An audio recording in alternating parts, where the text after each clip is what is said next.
Olá, este é o CNN Money, o podcast que te ajuda a tomar as melhores decisões. Hoje é sexta-feira, 31 de março, eu sou Thaís Herédia e vamos juntos pelas principais notícias de economia no Brasil e no mundo.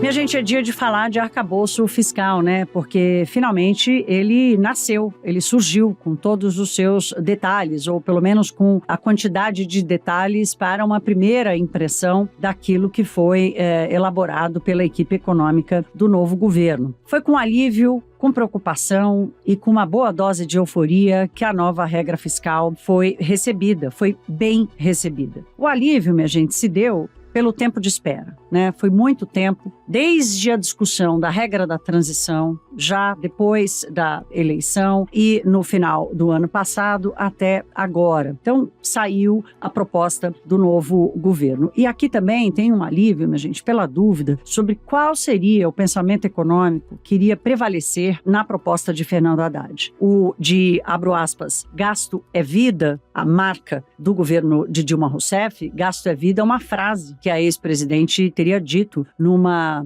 reunião com os seus assessores econômicos, já ainda no governo Lula, mas que foi a marca do seu mandato a partir de 2011. Ou uma outra alternativa de pensamento econômico que não separa a responsabilidade social da responsabilidade fiscal. No final das contas, o modelo apresentado por Haddad ficou sendo uma mistura dos dois pensamentos, pendendo um pouco mais para o lado fiscalista, porque afinal de contas existe sim na nova regra a premissa de algum controle das despesas públicas. A preocupação desse trio aí de sentimentos sobre a nova regra é sobre a eficácia do arcabouço para realmente controlar as despesas no médio e longo prazo e o objetivo final, reduzir a dívida pública, tudo isso numa trajetória consistente ao longo do tempo. Aqui o desfecho ainda não está claro, porque para dar certo, o que já sabemos é que a regra depende mais de um aumento bilionário de receitas do que uma ação constante de contenção de despesas. Contenção não simplesmente pelo corte ou pela amarração dos gastos públicos, mas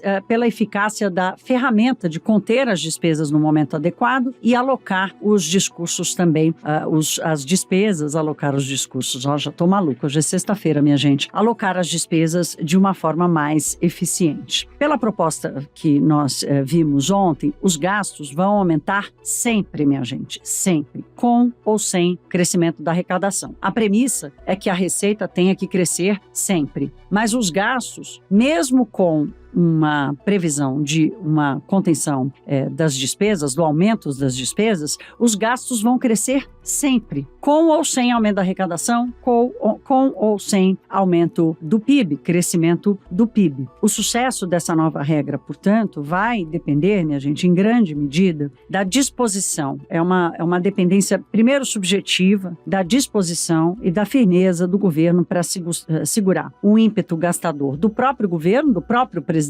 Lula e também do Congresso Nacional. Então, depende de um aumento bilionário de arrecadação, e aí fica a discussão, será que vai ser possível fazer isso sem aumentar a carga tributária? Nós vamos tratar disso com mais detalhes daqui a pouquinho. O último sentimento desses três que eu destaquei aqui, o primeiro, alívio, o segundo, preocupação e o terceiro, euforia, foi o que prevaleceu no dia de ontem, ainda mais no mercado financeiro. E aqui a euforia vem com um capítulo superado de todo esse debate, uma etapa superada. A bolsa subiu bastante, o dólar caiu bastante, os juros também caíram. Nessa primeiro contato com essa etapa superada, né? Apareceu a proposta de Fernando Haddad, que foi aprovada pelo presidente da República. Agora, aqui tem uma primeira consequência, né? Por falar em juros, que caíram ontem nos negócios do mercado futuro, essa compreensão, essa primeira compreensão mínima do novo arcabouço fiscal aconteceu no mesmo dia da divulgação do relatório trimestral de inflação, esse documento importantíssimo do Banco Central, que inclusive teve fala do Roberto Campos Neto junto com Haddad. O presidente do BC dava entrevista coletiva ao mesmo tempo que Fernando Haddad anunciava o novo arcabouço fiscal. Ninguém prestou muita atenção no que disse Roberto Campos Neto, mas o que ele falou foi importante. E assenta aqui uma informação, minha gente, que é super importante para a montagem desse cenário. E uma conclusão que já está muito clara. Não há espaço para a queda da taxa Selic tão cedo. A primeira coisa porque o próprio Banco Central disse, nós tratamos disso aqui no nosso podcast, que não há uma correlação direta entre apresentar o que é a nova regra fiscal e ela funcionar para valer, ser aprovada no Congresso Nacional, cumprir todas as etapas do processo e ser reconhecida como algo crível e eficaz. E aí sim mexer nas expectativas do comportamento da inflação nos próximos anos. Esse é, minha gente, o contexto do episódio de hoje, desse episódio do Money, que é um episódio importante, afinal de contas, hoje nós aqui na CNN Brasil estamos anunciando o fim do Money. O Money encerra a sua missão aqui de 1 ano de jornal na TV, 1 ano também de podcast com esse nome, com esse perfil, né? O podcast de economia, de cobertura de mercado na CNN Brasil vai continuar, mas esse eu posso dizer que é o último Money também com a minha participação aqui. Eu me despeço hoje, nessa sexta-feira, de um ciclo de 3 anos na CNN Brasil. Mas eu não quero drama, eu quero só alegria, agradecimento, orgulho, privilégio de ter passado esse tempo com vocês, contando com a audiência de vocês aí do outro lado. Vamos focar no tema do nosso dia hoje. Daqui a pouco eu volto com um despedida especial e eu começo o nosso debate aqui sobre esse contexto do novo arcabouço fiscal e a reação do mercado, as contas que precisam ser feitas, com a participação do Gabriel Barros. Ele é economista-chefe da Rio Asset e foi o nosso convidado desse último Money. E, claro, nós conversamos bastante sobre essa nova regra fiscal, mas eu começo a minha conversa com o Gabriel querendo saber dele sobre a reação do mercado. Por quê?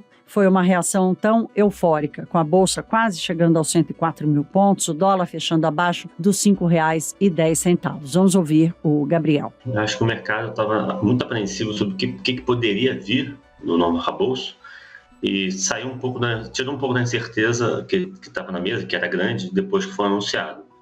É sempre bom lembrar que o Brasil, como você falou no começo, historicamente, eles surfam o que acontece no cenário internacional, né? Ontem a gente também teve um bom desempenho na Bolsa Americana e Europeia. Então, não dá para dizer que a boa performance de ontem da Bolsa e do câmbio foi motivada única e exclusivamente pelo anúncio do arcabouço. Também tiveram fatores técnicos, né, do mercado, como a gente gosta de dizer, que acabaram influenciando no desempenho aqui no Brasil, ainda que essa redução na incerteza, dado que o governo anunciou a que veio, né, qual vai ser a direção da regra fiscal, isso ajuda a tirar bastante incerteza da mesa, mas como você falou no começo, quem está fazendo conta está bastante preocupado. Eu estou bastante preocupado porque é uma regra fiscal que, para ficar de pé, a gente vai precisar ter um aumento de arrecadação todo ano e muito robusto. Sem esse ganho extraordinário de receita, a regra não fica de pé, ela não é crível. O governo vai ter muita dificuldade de entregar esses resultados. Eu vou trazer mais detalhes daqui a pouquinho, Gabriel, para acompanhar esse teu raciocínio. Eu quero só aproveitar aqui nessa nossa primeira rodada. Ontem, a coincidência foi dia de apresentação do relatório trimestral de inflação. Inclusive, Roberto Campos Neto falava ao mesmo tempo que Fernando Haddad. A boa notícia foi que ninguém quis prestar atenção no Banco Central, porque de lá já se sabe o que vem, né? Ou seja, era previsível a participação do Roberto Campos Neto. E aí ele deu um dado que chamou muita atenção. Ele disse assim, olha, estão reclamando que o juro está muito alto. Se a gente estivesse colocando todo o preço na mesa para cumprir e alcançar a meta de inflação, o juro teria que ser acima de 26%. Qual foi a tua avaliação sobre os recados do Banco Central de ontem e uma clareza muito forte de que não tem espaço para a taxa cair tão cedo? Sim, eu acho que a mensagem é exatamente essa. O Roberto, acho que ele tentou explicitar ainda mais o que foi falado na ata. Acho que a ata do Banco Central foi muito positiva, né? O Banco Central basicamente desenhou a sua função-reação e disse como é que o fiscal entra, né, como input na decisão de política monetária. Eu acho que ao fazer esse exercício, né, de quanto é que deveria ser a taxa de juros para entregar a inflação já na meta, o Roberto mostra que o Banco Central, no fundo, acabou optando por uma estratégia mais gradualista, diferente das críticas, principalmente da política, da base do governo, criticando o Banco Central sobre política monetária. O Banco Central vem adotando uma política mais gradualista. Eu acho que a fala do Roberto vem nesse sentido. Se fosse para, de fato, entregar a inflação na meta de forma bastante rápida, já para esse ano a gente teria que praticar um juro bastante elevado. E o Banco Central optou por fazer essa convergência um pouco mais longa. Eu acho que a mensagem, no fundo, vai nessa direção, e é sempre bom lembrar, não há uma relação mecânica entre a política fiscal e a monetária, né? O Banco Central deixou bastante claro isso na ata, e a gente está só no início do processo de tramitação do arcabouço fiscal. A gente precisa ver o que o Congresso vai promover de mudanças, que tipo de mudanças vão ser essas, se a gente vai apertar a regra ou afrouxar uma regra que já tem muita dificuldade na largada. Bem, turma, como a gente falou aqui no comecinho do episódio, né, o arcabouço fiscal, ele está fundamentado na necessidade de aumento da arrecadação. Essa conta pode chegar a 150 bilhões de reais. É atrás desse dinheiro que Fernando Haddad quer correr para fechar e dar equilíbrio à nova regra fiscal. O nosso querido Fernando Nakagawa faz participação especial hoje para explicar um pouco dessa dinâmica esperada, né? Como fazer isso, como garantir essa receita a mais. Vamos ouvir o Naka. Bom dia, Thaís. Finalmente a gente conheceu os detalhes dessa proposta de novo arcabouço fiscal, de nova regra para o controle das contas públicas. A primeira reação do mercado financeiro pode ser considerada positiva, já que ontem os principais indicadores do mercado brasileiro terminaram de maneira positiva, dólar em queda, bolsa para cima, juros também para baixo. Mas aí é interessante começar a observar por dentro o que está sendo proposto. E aí é um aspecto que, para mim, é muito importante. O mundo político reagiu de maneira positiva. Teve até gente da oposição ao governo Lula com elogios ao texto e à proposta de Fernando Haddad. Mas o mesmo ministro da Fazenda disse durante a apresentação que é preciso arrecadar mais impostos. E ele mencionou medidas saneadoras, entre aspas, que poderiam levar aos cofres públicos até 150 bilhões de reais. Esse dinheiro é absolutamente fundamental para que o governo consiga equilibrar as contas públicas, acabar com o rombo que a gente tem atualmente de várias dezenas de bilhões de reais. Só que para arrecadar imposto, você precisa cobrar de alguém. Alguns segmentos já são claros, as grandes empresas de tecnologia, apostas esportivas, mas o restante é bastante nebuloso. O Ministério pode tirar benefícios tributários de alguns setores, e aí talvez more a grande resistência política em avançar com esse plano, porque os setores que hoje têm benefícios tributários vão reclamar, e muito, no Congresso Nacional, de uma eventual retirada desses benefícios.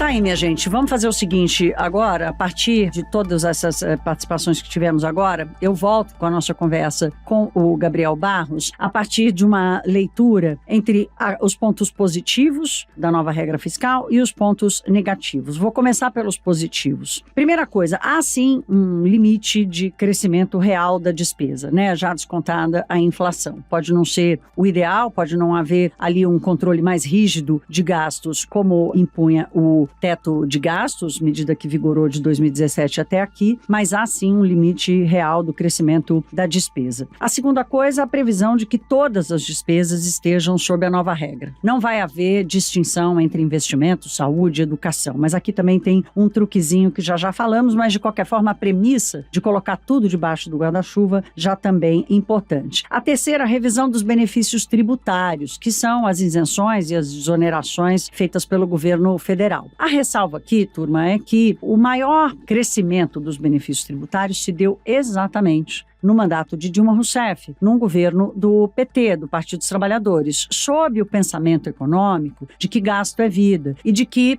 a desoneração massiva de setores e empresas no Brasil promoveria um crescimento econômico. Isso não aconteceu. Mais do que dobrou o aumento de benefícios tributários sob o governo de Dilma Rousseff. Então, reduzir isso, que inclusive já é uma missão imposta pela PEC emergencial de 2021 e que não foi alcançada até agora. Então, essa revisão dos benefícios, ela tem um componente importante, que é o da recuperação de receita, mas também da discussão do que é eficiente e do que não é eficiente, né? Precisa mesmo tantos setores terem isenção tributária, tanta gente ficar sem pagar imposto no Brasil? E aí a gente pula agora para os pontos negativos da proposta do arcabouço fiscal. O primeiro deles é o que a gente está tratando aqui desde o começo, uma vinculação muito forte no desempenho das receitas. É um arcabouço fundamentado no desempenho das receitas e não exatamente um instrumento forte de controle das despesas. O segundo ponto negativo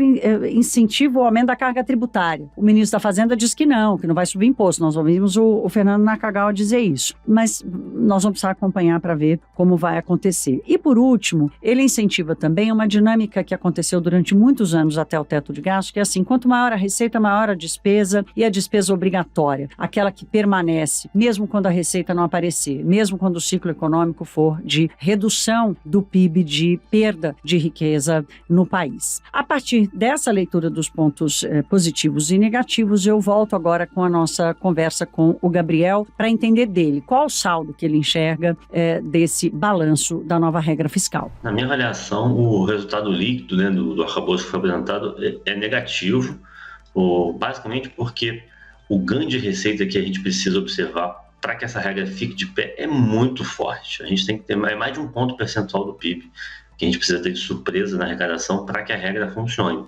A regra só funciona num cenário em que a economia vai bem ou o governo consegue, de alguma forma, aumentar essa arrecadação, né, via aumento ativo ou passivo de carga tributária.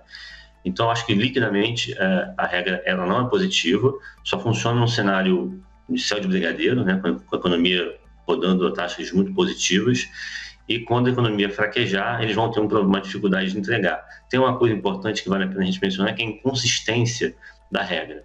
Quando a gente olha as despesas por dentro, gastos com pessoal, gastos com transferência de renda, os programas sociais, os gastos com a previdência social, os investimentos públicos passaram a ter um piso, né?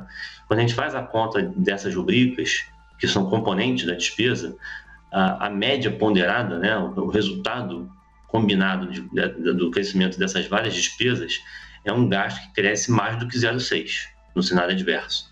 Ou seja, o que eu estou querendo dizer é que, matematicamente, quando a gente vai fazer a conta, dada a dinâmica da composição desses gastos e a regra mais apertada que diz que a despesa só pode crescer 0,6, o governo não consegue entregar. Então, a gente tem um problema de consistência da regra, que vai ficar claro na medida em que o governo precisar desacelerar essa taxa agregada de crescimento da despesa. Das duas, uma, ou eles vão descumprir a regra, ou promessas de campanha vão precisar ser descumpridas, porque matematicamente não dá para acomodar tudo. Gabriel, tem um ponto importante aqui, que era o aspecto procíclico ou anticíclico esperado pela nova regra fiscal. O procíclico é o seguinte: se a economia estiver crescendo, a gestão das contas públicas acompanha, cresce receita, cresce despesa, e o anticíclico é exatamente o mais desejável, né? Quer dizer, é poupar na época da bonança e gastar na época da recessão ou na época da tempestade. A tua avaliação ontem na nossa conversa, e boa parte dos economistas que eu ouvi, é de que o caráter anticíclico, que era o esperado, inclusive foi colocado pelo Haddad como uma das características do arcabouço, é que ele era consistente. Qual a tua visão? Afinal de contas, há algum mecanismo anticíclico ali que permita essa poupança na bonança? Infelizmente não. De fato, a equipe econômica vem sinalizando que desejava uma regra anticíclica, mas na prática o que eles apresentaram é uma regra procíclica, né? Que a despesa cresce sempre em função da arrecadação. Isso é muito ruim. A gente já viu isso, por exemplo, no âmbito dos estados e municípios, e antes do teto de gastos, a gente tinha exatamente o que está retornando agora, que é um caráter procíclico da despesa com saúde e educação. que está voltando. No arcabouço que foi apresentado ontem, não só os gastos com saúde e educação voltam a ser procíclicos, né? Ou seja, a despesa com saúde e educação será vinculada à arrecadação. Isso é ruim porque sempre que a economia cresce, a despesa vai crescer, só que a recíproca não é verdadeira, né? Quando a economia desacelerar, o governo não consegue cortar esse gasto, porque a gente sabe que, majoritariamente, os gastos com saúde e educação são despesas obrigatórias. Então, quando a economia desacelera, o governo tem muita dificuldade de cortar esses gastos. E no arcabouço que foi apresentado ontem, não só o gasto com saúde e educação será procíclico, mas todo o gasto será procíclico, dado que 70% do crescimento da receita vai ancorar o crescimento do gasto. Então, a gente está ampliando o fator procíclico da arrecadação. Isso não é bom, isso já deu errado no Brasil, já deu errado na experiência internacional. A gente está, infelizmente, reincidindo num erro. Esse desenho não é positivo para absorver choques. Seria ideal desenhar cláusulas de escape melhores do que propor uma regra procíclica, como, infelizmente, o governo fez ontem. Gabriel, nós temos só mais um minutinho aqui, meu caro, mas eu preciso te ouvir o seguinte. A euforia do mercado ontem, como nós dissemos aqui no último bloco, foi em função da clareza, né? Pelo menos agora a gente sabe o que vai ser. A partir de agora, você acha que o comportamento vai se dar pelo que chegar no Congresso Nacional e pela tramitação do Congresso Nacional? Você espera ainda muita mudança? Rapidinho, por favor.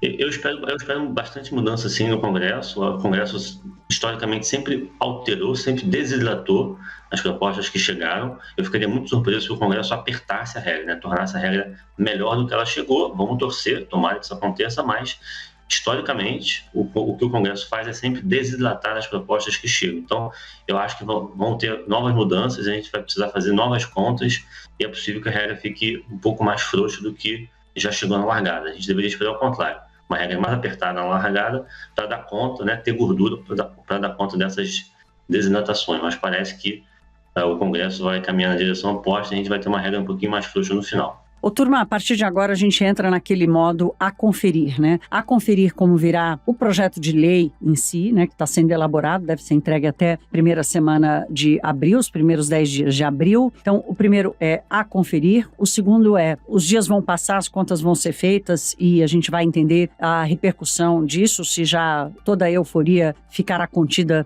nesse primeiro dia de anúncio do arcabouço ou não. Certamente esse vai ser o principal debate ainda da condução da política econômica no nosso país nos próximos meses, até que tudo esteja finalizado no Congresso Nacional e a gente consiga entender exatamente com que baliza o Estado brasileiro vai ser gerido, administrado a partir de agora. Minha gente, chegou o momento da minha despedida aqui, mas eu quero chamar para me fazer companhia a Priscila Yazbek. Como vocês sabem, a gente começou juntas o Money há praticamente um ano, no dia 4 de abril. A gente encerra esse ciclo agora. A Priscila foi para Paris, é a nossa correspondente internacional agora na Europa, especializada em economia, como vocês sabem. A Priscila, apesar da gente ser de gerações diferentes, a gente faz aniversário no mesmo dia e temos 20 anos de diferença de idade. Eu brinco com ela que somos gêmeas separadas por 2 décadas. Ela foi uma parceira importantíssima, me ensinou muito sobre o mercado, sobre tudo, e tivemos uma convivência aqui de muito crescimento da nossa amizade e também crescimento profissional. E eu trago a Priscila para fazer essa despedida comigo do Money e agradecer a vocês pela companhia de novo, pela audiência, pela parceria, agradecer toda a equipe da CNN Brasil, toda a equipe da Maremoto que faz a produção e a edição do nosso podcast, com a certeza de que certamente a gente vai se reencontrar em outros desafios da vida. Vamos ouvir a minha querida Priscila. Missão cumprida, né, Thaís? Esse acho que é o sentimento nesse último dia de Money. Também queria fazer um agradecimento público a você. A Thaís, para quem não sabe, foi a pessoa que me indicou na CNN. Ela sabe o quanto eu sou grata por isso, também por tudo que ela me ensinou, não só profissionalmente, mas também sobre a vida. Ela é uma referência para qualquer jornalista de economia, desde sempre, desde que eu entrei na profissão, já era essa referência toda e a gente pôde conviver juntas. E só uma historinha que eu queria contar, acho que nas minhas primeiras semanas na CNN eu não sabia muito bem como fazer as análises, análises, não estava indo nada bem. A Thaís me levou numa salinha, pegou um papelzinho e falou assim, ó, deixa eu te explicar, minha querida. Você faz assim, assim, assim, começa desse jeito, vai aqui pro meio, depois você termina a análise assim e pronto. E aquilo, assim, abriu meu mundo dentro da CNN. Então, queria deixar um agradecimento demais. E o Money foi um sonho, foi um programa de economia que a gente vai guardar com muito carinho.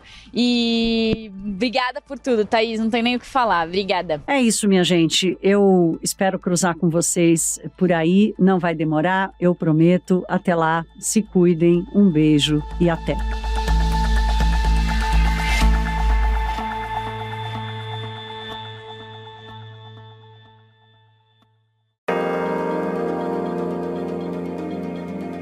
Com apresentação, pauta e coordenação editorial de Thaís Herédia, este podcast é produzido pela CNN Brasil com edição da Maremoto. Produção Larissa Coelho e Tamara Nassif. Edição, sonorização Felipe Gomes. Coordenação técnica Felipe Gomes. Coordenação de produto Verônica Schneider. Você também pode ouvir o CNN Money no site da CNN Brasil. E aproveite para conhecer os nossos outros programas de áudio. Acesse cnnbrasil.com.br/podcasts.